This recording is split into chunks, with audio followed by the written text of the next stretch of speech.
Hey Blender Bob here. Today I'm going to talk about lenses. Why? Because I see a lot of demo reels and student projects, and a lot of times I can tell right away, 50mm lens. Didn't even bother to change it. Well, this is something you need to master. You need to know exactly what lenses do, how they affect your image, and the depth of field. This is so hard to say. Depth of field, the DOF, okay, DOF, depth of field, and damn, I forgot what I wanted to say. Let's take a break. This almost dead grass is brought to you by Crazy Weather Climate Change in Canada.org. So it's going to feel a little bit like a photography course or maybe a very basic cinematography course. But you will see we will integrate all this notion into Blender because, especially in VFX, it's not just changing the focal length from 35 to 50 to 80 to whatever. It's a little bit more complex than that. I'm telling you, it is so hot right now where I live. It's insane. I have a hard time recording. It's crazy hot. So I apologize if it feels like I'm cutting corners because it's too hot. Okay, let's start at the beginning. What is the focal length? The focal length is the distance between the end of the lens to the sensor where it's going to capture the image. So in theory, if I say it's a 35mm lens, there's supposed to be only 35mm between the end of the lens and the sensor. But in reality, it's not the way it works. Otherwise, the focus ring would be in the middle of the camera. And obviously, it doesn't work for zoom lenses, where you can change the focal length from, let's say, a wide angle to a telephoto lens. Whoa, what? Telephoto, wide angle, zoom lens, what is that? Well, this is a 50mm lens. It's called a normal lens because this is the same angle of view as what your eye can see. Everything shorter than this, 35, 22, 18, 16, 8mm, these are called wide angles. If you go higher, then they are called telephoto. Many people will make the mistake of calling a zoom lens a telephoto lens. It's not the case. A zoom lens only means that you change from one focal to another. For example, this is an 18 to 35mm lens. It's in the wide angle. It doesn't pass 50mm, so it's still a wide angle lens, zoom. And this one here is also a zoom, but this one in the telephoto because it does from 80 to 200mm. So wide angle lens, it will see very wide. That's why it's called wide angle lens. And as you go more telephoto, it goes smaller and smaller and smaller and smaller, and the angle becomes much smaller when you have 200mm lens. Maybe I should try this again because I was blocking the microphone. So wide angle lens, and now I'm blocking my face. Whatever. Okay, so we're all familiar with this concept of changing the lens, and we get closer and closer as we change it. So 24, 35, 50, 70, 105, 140, and 200mm lens, right? Now, let's try something different instead. Let's do the opposite. What I mean by that is that we're going to frame an object, and we're going to change the focal length, but always keep the object the same size in the frame. And you will see it's going to give you a completely different perspective. Well, no pun intended, a completely different appreciation of what the lens can do when you change the focal length. Why am I holding my hands like this? Okay, so I will go from 24 to 200mm. Look at the distortion on the car, on the background, on everything. See, the car is always at the same position. But look at everything around how it changes. Look at the house in the back. It looks like it's super far away. Look at the distortion here on the hood. It looks like the car is very long. And when I'm like this, it looks like the car is very flat, almost 2D. So it makes an incredible difference when you do this. Does it look familiar? It is called the Vertigo Effect, developed by Alfred Hitchcock in the movie, Vertigo, also called the dolly zoom. This guy probably lives in Canada because he's sweating like a pig, and now look at the effect happening right now. Woo! And we can also see it in Jaws. Pum pum pum pum pum pum pum pum pum pum pum pum. Lord of the Rings. Yeah, Houston, we have a problem. I borrowed these clips from something I found on YouTube, a guy explaining very well how it's done. You can check it out, the link is in the description. Let's try the same thing in Blender. So I got my scene here, it's all to scale, always work at scale. And I got my camera here. And what I did is to center the logo there, and I changed the focal length and tried to keep the logo always at the same size. And I keyframed the focal length at the same level as the frame. So if I'm at frame 16, I got a focal length of 16. If I go to 80, I got a focal length of 80. And if I keep going like this to 210, I got a focal length of 210. Let's play the animation. Look at this. Look at the house in the back. It's just growing and growing, gets bigger and bigger. And it's all a lens effect. See, the image gets flatter and flatter as it goes. You can see the angle of view changing on the camera as it dollies out. Yeah, dollies out. You need to learn these, okay? Camera movements. It's not pan, pan, pan, pan, pan everywhere. These are the terms you need to learn if you don't want to look like an idiot. If I make a copy of the 16mm lens and I put it exactly at the same place as the 210 one, you can see the image. If I zoom in it, and you see here the black frame, this is the frame of the 200mm lens. And it's exactly the same thing as if I rendered the 210mm lens. So I could render the 16mm lens like super crazy high res and crop in it, and I would get the exact same thing as the 210. I bet you didn't know that. I mentioned earlier that you have to work at scale, and this is very important if you turn on the depth of field, because you want it to be exactly the same as the real lens, because the depth of field is different depending on the size of the object. You may wonder, what is depth of field? How does it work? How can I control it? Well, I'm going to show you.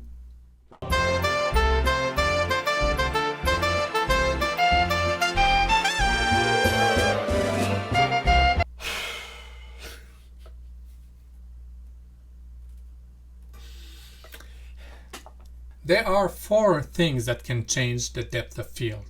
Now, this segment you may have to see it a few times to understand everything. Good thing I'm not Jan Hubert, otherwise you would have to watch it 50 times.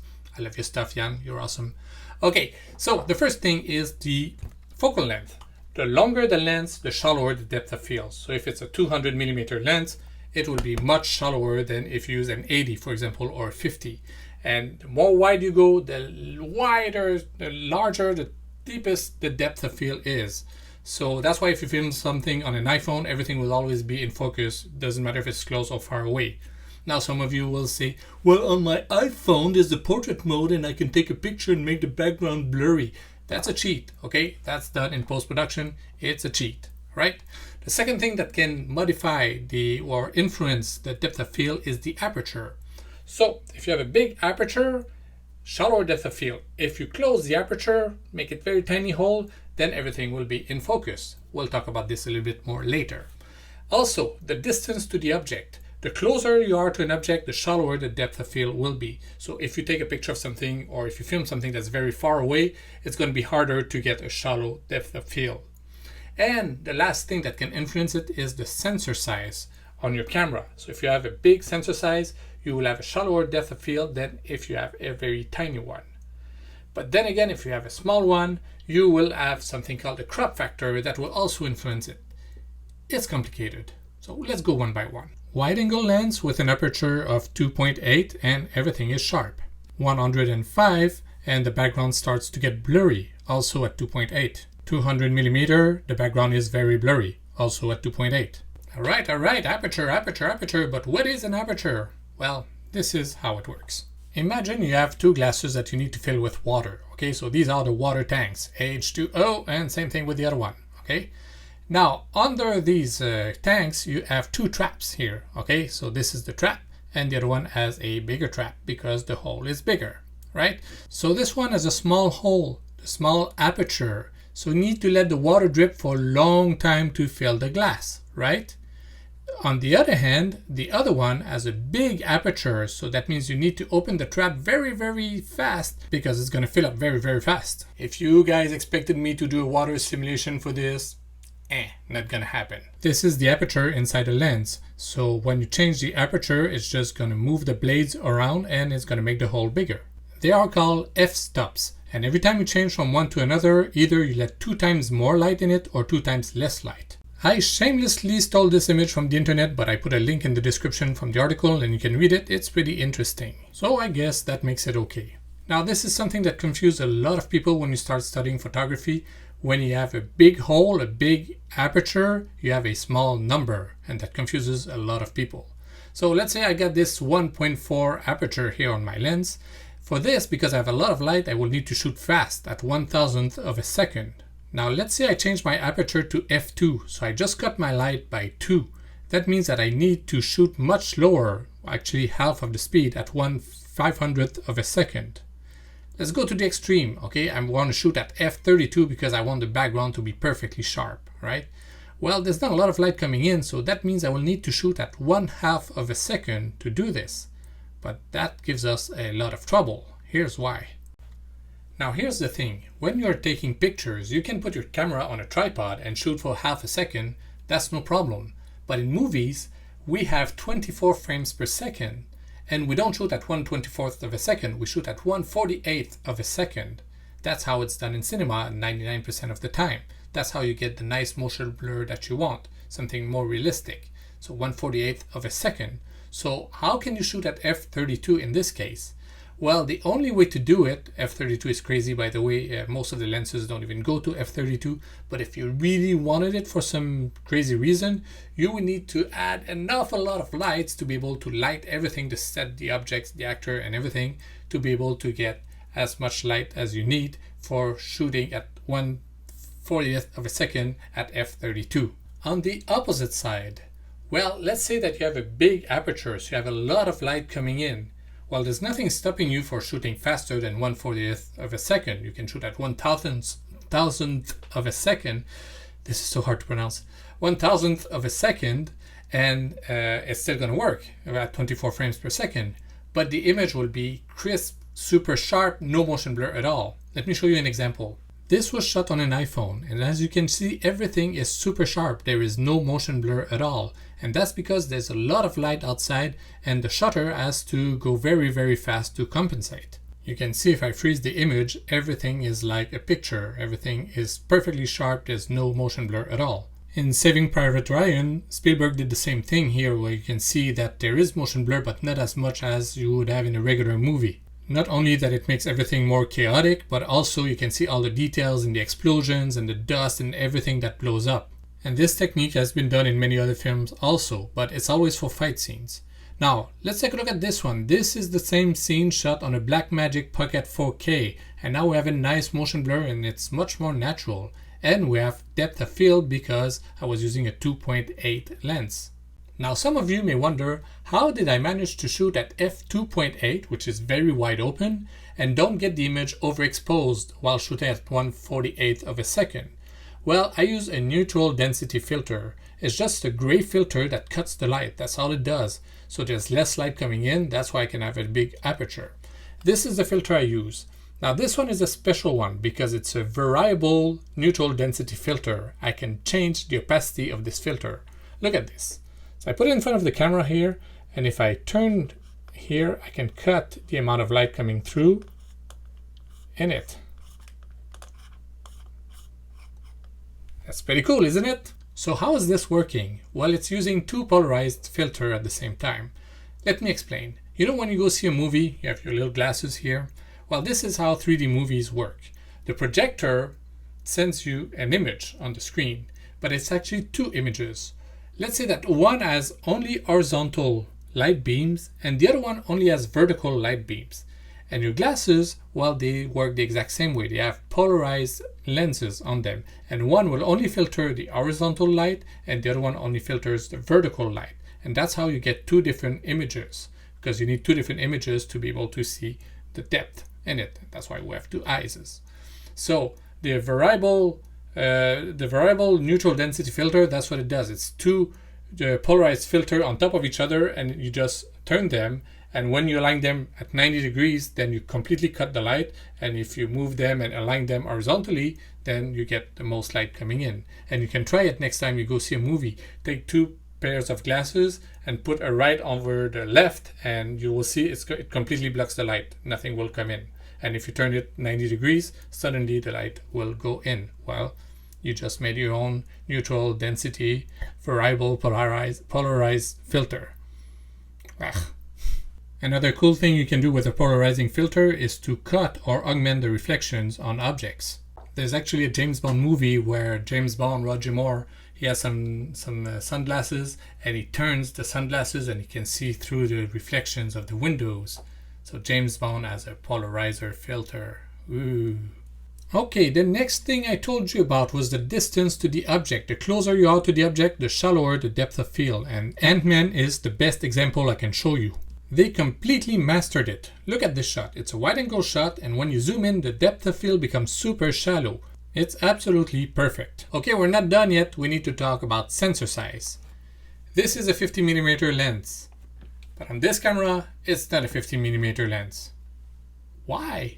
Because this lens was designed to cover an image for 35mm film, and that image is 24 by 36mm. Professional cameras will have a sensor that's 24 by 36mm to cover everything that the lens can see. But this is not a professional camera. It's not a cheap camera, but it's like in between. And this one has a sensor that is called APS-C, and it's smaller than the big one. So you can see it here. In blue you have the 36 by 24mm, and mine is 24.89 by 18.66mm. That's kind of precise.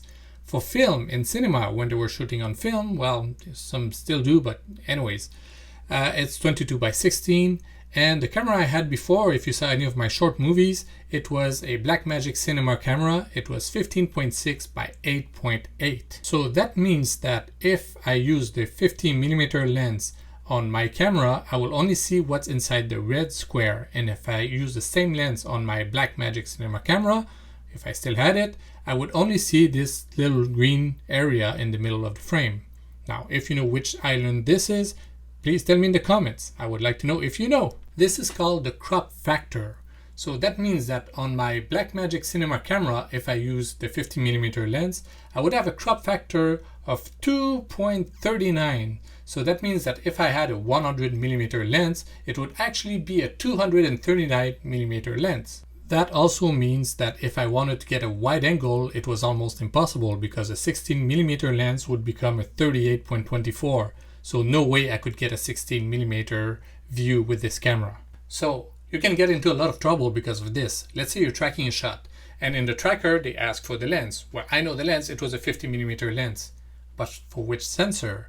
If it was shot on a smaller sensor like mine, you have a crop factor of 1.6. That means your 50mm lens is actually an 80mm lens. So if you put 50, you do your track, and the tracker doesn't work, the track is wrong.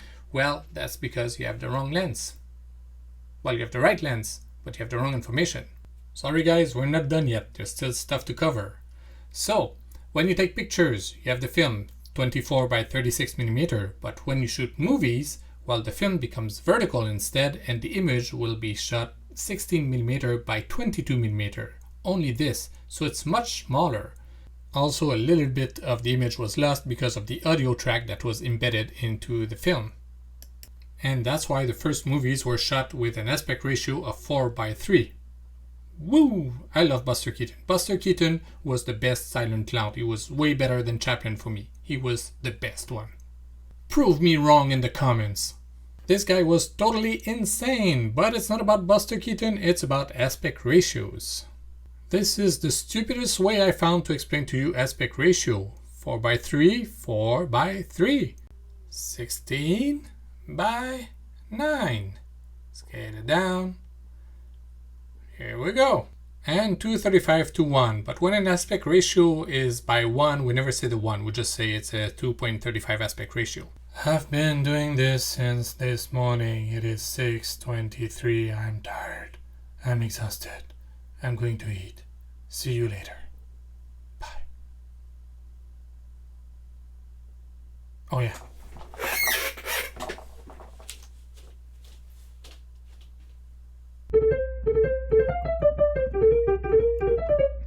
Next day, I'm good to go. So, to make a dumbed down version of the history, well, at one point the studios were like, we're tired of this format 4:3, it's like TV, we want something different. We're going to use a wider format. It's going to be innovative, it's going to be different.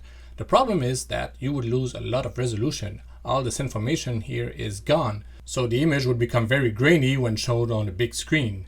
So another dude had a solution, which is creating anamorphic lenses, and what they do is to stretch the image to go back to the original area that was used in the film. So the image is stretched vertically, but then when you project the movie, you have another lens that will compensate to bring it back to the desired aspect ratio. Now we shoot pretty much everything digital. We have 4Ks, 8Ks, 12Ks camera. So we don't need to stretch the image and compact everything to get more information. We have way more information than we need. But some DOPs, director of photographies, they like the look of anamorphic lenses because it creates something different in the image. And it's still possible to do this, and some films they still shoot in anamorphic, because if you take a sensor for like an Alexa, well, the sensor has a 4:3 aspect ratio, so you can use an anamorphic lens and get your image like stretched vertically, and then in post-production we squish it back. Take a good look at the background. You can see the image is stretched, the bokeh is vertical. It's a really different look than a spherical lens. The link from the original clip where I stole that stuff is in the description. Take a look at it, it's really nice. Also, when you see a very elongated horizontal lens flare, that is typical of anamorphic lenses. J.J. Abrams is obsessive compulsive about lens flares. He puts them everywhere in every movie, in every shot. It's insane. And if you look at the bokeh in the back, you can see that they are stretched vertically, so that means it was shot anamorphic. Huh? What? Bokeh? What is bokeh? Well, this is bokeh. So how do we deal with anamorphic lenses in Blender? You will get a stretched image when you import your image plane. You have to make sure you put the right resolution here, which is this one in this case for the plate. And you need to change the ratio to get something that will make sense. So here I will change the X for 1.3333 and we are back to normal. Where is that 1.333 comes from? Well, you just divide the resolution in X by the resolution in Y. If we render the image, we will get something that is stretched vertically, which is what we want because the original plate was stretched vertically. And this is what it looks like in the compositor, so one image over the other. If you want to see what it looks like unstretched, then you will need to change the ratio here, do a scale, and you change the Y for 0.75. Where is that coming from? It's 1 divided by 1.33333.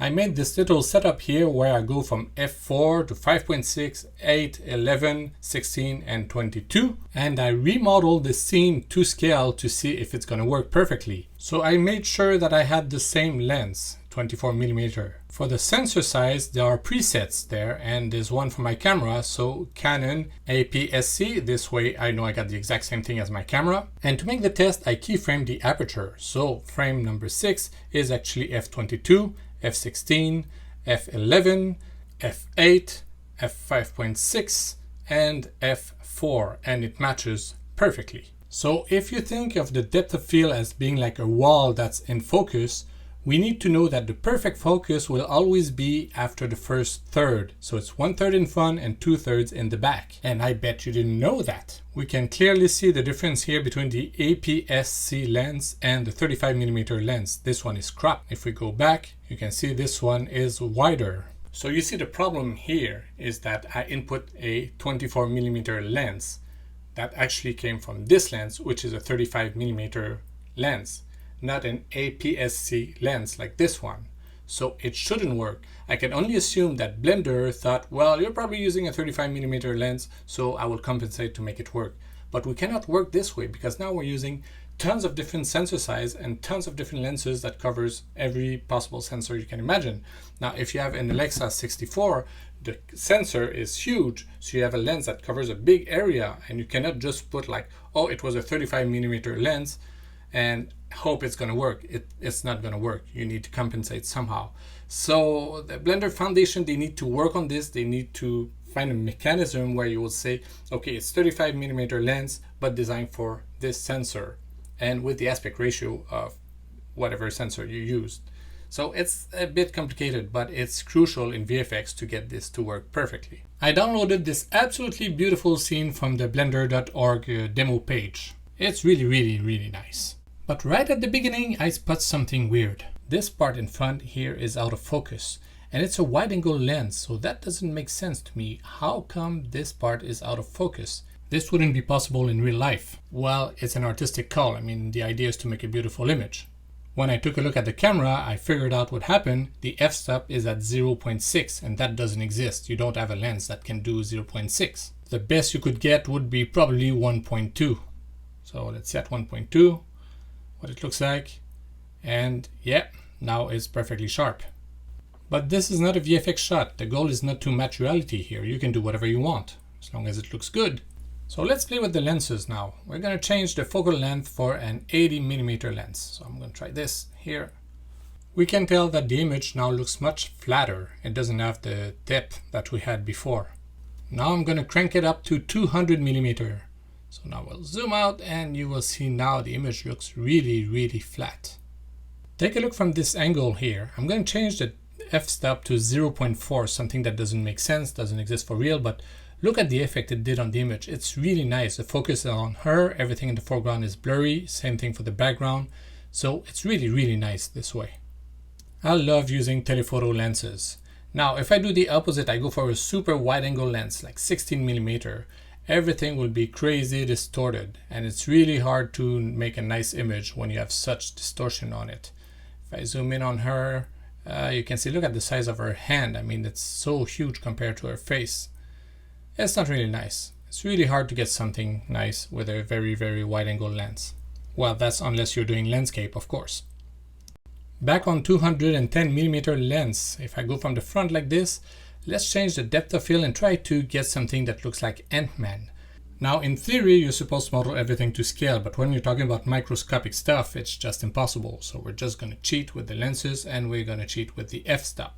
So here you see I get something close with an f-stop at 0.1, and let's try at 0.05. And now we got it. You see, we get the same kind of look that we had in Ant-Man, a very, very shallow depth of field. I repeat, 0.1 or 0.05 doesn't exist. The biggest that's ever been done is 0.9. It was a custom-made lens for Stanley Kubrick for one of his movies. I don't know which one, probably the moon landing. I also downloaded this demo from the blender.org website, and there's something wrong on the Mac. It doesn't work well. I don't have the shaders on the guy. It works in cycles, but not in EV. I don't know why. And also I had a problem with the volume, so I had to disconnect it, because if I connect it back, you will see what it does. And here we go. It looks like this. And I don't know why. It's just not working. So maybe this file is too old and needs to be adapted, and I don't know. I tried it in 283 and I tried it in 2.93 and Cycle X and 3.0. It just doesn't work. Anyways, still when I look at this, I realize that there's something not working that doesn't make sense here. It's a 35mm lens. How come I have a blurry background? You cannot get a blurry background at this distance. It doesn't make sense. So it's quite simple. In this situation also, the guy used an aperture that doesn't exist in real life. In this case, it was 0.2. Also, if you take a look at the gray cube here, it's a 2-meter cube. So that means the guy is almost 10 meters high, and that's why all the depth of field and stuff doesn't work, because it's not modeled to scale. So I imported this guy in the scene. Turns out he's not to scale either. So let me take a few minutes to scale everything down. I'll be right back. This completely dead grass is brought to you by It's So Hot in Canada. If you don't have air conditioning, you die.com. Now that everything is to scale, let's take a look at my scene. What I have in there, I got a camera. It's a 24mm lens. The sensor size is full 36mm, and the f-stop is at f2. And even if it's a wide angle, I get a blurry background because I'm open at f2. Now, if I zoom back, you can see that as I go, the background becomes sharper and sharper because the depth of field becomes bigger. So that's why I was telling you, the closer you are to an object, the shorter, the narrower the depth of field is. Now, if I change the lens for 80mm, let's zoom out a little bit. Okay, so we got this guy here in focus. You can see the background is way much blurrier now. 80mm at f2, I don't think it's even possible. I'll go for 2.8. And now if I move the camera away, you can see that I need to move it very, very far away in order to get everything in focus. At 210mm, again at 2.8, I need to go very, very far away in order to get everything in focus.